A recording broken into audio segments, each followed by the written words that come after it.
नमस्कार दोस्तों, मेरा नाम है शमीर। आप देख रहे हैं एचपी स्टडीज चैनल को। दोस्तों, आज के इस वीडियो में हम डिस्कस करने वाले हैं डेली करंट अफेयर्स टेस्ट। तो आज के 8 से 10 मोस्ट इंपॉर्टेंट करंट अफेयर्स हम इस वीडियो में डिस्कस करने वाले हैं। 5 मिनट का छोटा सा वीडियो होगा।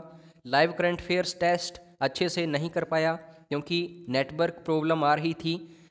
तो दोस्तों, अगर आपके कोई भी डाउट्स हों, क्वेरीज हों, क्वेश्चंस हों, आप मुझे व्हाट्सएप कर सकते हैं। और एचपी स्टडीज़ क्रैश कोर्सेज चल रहे हैं, तो ज़्यादा जानकारी के लिए मुझे व्हाट्सएप कर देना।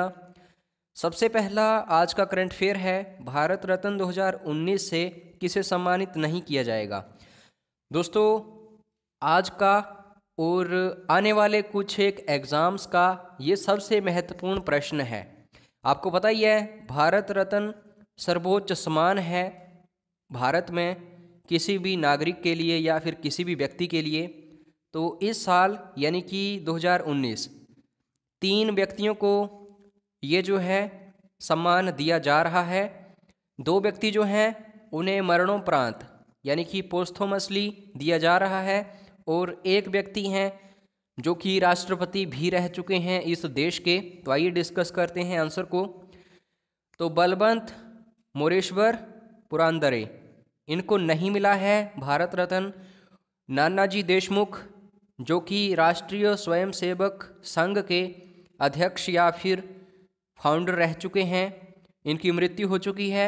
डॉक्टर भूपेन हजारिका, ये गायक रह चुके हैं, इनकी भी मृत्यु हो चुकी है। प्रणब मुखर्जी को अगर आप नहीं जानते हैं तो इसका मतलब ये है आपको कुछ भी नॉलेज नहीं है। तो ये चीज़ें आपको अच्छे से याद रखनी है। घुमा फिरा के क्वेश्चन पूछे जाते हैं किसी भी एग्ज़ाम में। उसके बाद नेक्स्ट क्वेश्चन है, इंडिगो एयरलाइंस के नए मुख्य कार्यकारी अधिकारी, यहाँ पे सीईओ की बात हो रही है, चीफ एग्जीक्यूटिव ऑफिसर के रूप में किन्हें नियुक्त किया गया है। सबसे पहले तो आपको पता होना चाहिए, इंडिगो जो है इंटर ग्लोब एविएशन की एक ब्रांच है। तो दोस्तों, इसके जो नए कार्यकारी अधिकारी बनाए गए हैं उनका नाम है रोनोजोए दत्ता। यहाँ से भी क्वेश्चन आएगा क्योंकि जितनी भी इंडस्ट्रीज़ हैं इनके जो सीईओ बनाए जाते हैं, यहाँ से भी एक क्वेश्चन हर एग्ज़ाम में पूछा जाता है। उसके बाद नेक्स्ट क्वेश्चन है, निम्नलिखित में से किसे पद्म विभूषण 2019 से सम्मानित नहीं किया गया है। तो दोस्तों, आपको ये चीज़ याद रखनी है कि ये जो पद्म अवार्ड होते हैं, पुरस्कार होते हैं, पद्म भूषण, पद्म विभूषण, पद्मश्री, ये भी काफ़ी ऊंचे पुरस्कार हैं भारत में। तो यहाँ पे दोस्तों सुखदेव सिंह ढींडसा की बात करूँ तो इन्हें नहीं मिला है पद्म विभूषण 2019। तो बाकी मैं बात करूँ तीजनबाई, इस्माइल उमर गुल्ले या फिर अनिल कुमार मणिभाई नायक, इनको मिला है। आपको ये नाम याद रखने हैं। उसके बाद दोस्तों 2 पुरस्कार जो हैं आपको याद रखने हैं, ये बहादुरी के लिए दिए जाते हैं, कीर्ति चक्र और दूसरा है अशोक चक्र। अगर मैं अशोक चक्र की बात करूं तो ये दिया गया है लांस नायक नाजिर अहमद बानी जी को। और कीर्ति चक्र की बात करूं 2 व्यक्तियों को दिया गया है, एक जो हैं उन्हें मरणोपरांत दिया गया है और दूसरे जो हैं वो इस समय जिंदा हैं। अगर मैं बात करूं सोवर विजय कुमार, इन्हें मिला है कीर्ति चक्र 2019 मरणोपरांत, और दूसरे हैं मेजर तुषार गौबा, इन्हें मिला है कीर्ति चक्र 2019, इस समय ये जिंदा हैं। तो सही आंसर होगा बोथ ए एंड बी। उसके बाद नेक्स्ट क्वेश्चन है, किस पुलिस बल ने गणतंत्र दिवस 2019 पर बहादुरी के लिए अधिकतम पुलिस पदक प्राप्त किए हैं।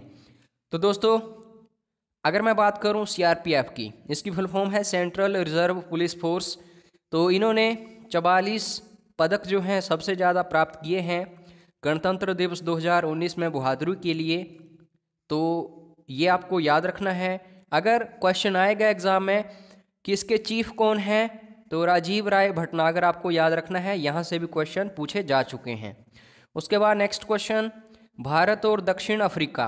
अब दोस्तों एक चीज़ याद रखो, जब तक 2020 का गणतंत्रता दिवस नहीं हो जाता, यहीं से क्वेश्चन पूछे जाएंगे बार बार के बीच 3 साल की रणनीतिक साझेदारी समझौते के तहत। ये जो दोस्तों समझौता है मोस्ट इम्पोर्टेंट है, कौन सा क्षेत्र शामिल नहीं है? तो कौन सा एरिया आप कह सकते हैं जो इस एग्रीमेंट में शामिल नहीं है? डिफेंस और सिक्योरिटी की बात करूं तो ये तो शामिल है। ब्लू इकोनॉमी कोऑपरेशन की बात करूं ये भी शामिल है, क्योंकि अगर मैं बात करूं साउथ अफ्रीका और इंडिया की इकोनॉमी की, तो ये आपस में काफ़ी ट्रेड करते हैं दोनों देश। 10 बिलियन के आसपास इनका व्यापार पहुंच चुका है। एनर्जी सेक्टर कोऑपरेशन की बात करूं, ऊर्जा की, तो बिल्कुल नहीं, ये दोस्तों एग्रीमेंट नहीं हुआ है।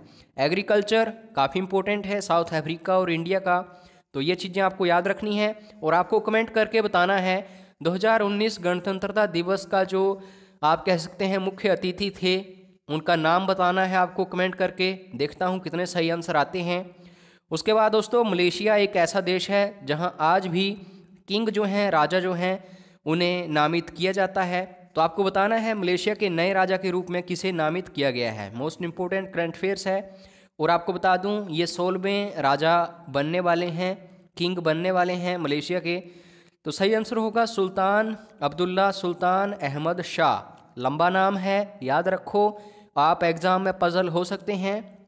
उसके बाद दोस्तों 3 आपको जो ओपन होते हैं याद रखने पड़ते हैं मुख्य रूप से। पहला है ऑस्ट्रेलियन ओपन, दूसरा है विंबलडन ओपन और तीसरा है फ्रेंच ओपन। तो यहाँ से क्वेश्चन आते हैं। हालांकि यूएसए ओपन भी कई बार एग्जाम में आ जाता है, लेकिन 3 ये आपको बहुत अच्छे तरीके से याद रखने होते हैं। फिलहाल मैं बात करूँ ऑस्ट्रेलियन ओपन 2019 का महिला एकल खिताब किसने जीता है? तो नाओमी ओसाका, जापान की ये टेनिस प्लेयर हैं, महिला हैं। तो यहाँ से क्वेश्चन आएगा पक्का, लिख कर ले लो। और जैसे ही कोई पुरुष जीतेगा ऑस्ट्रेलियन ओपन, वहाँ से भी क्वेश्चन आएगा। तो जुड़े रहिए आप हमारे चैनल के साथ, आपको पूरी जानकारी मिलती रहेगी।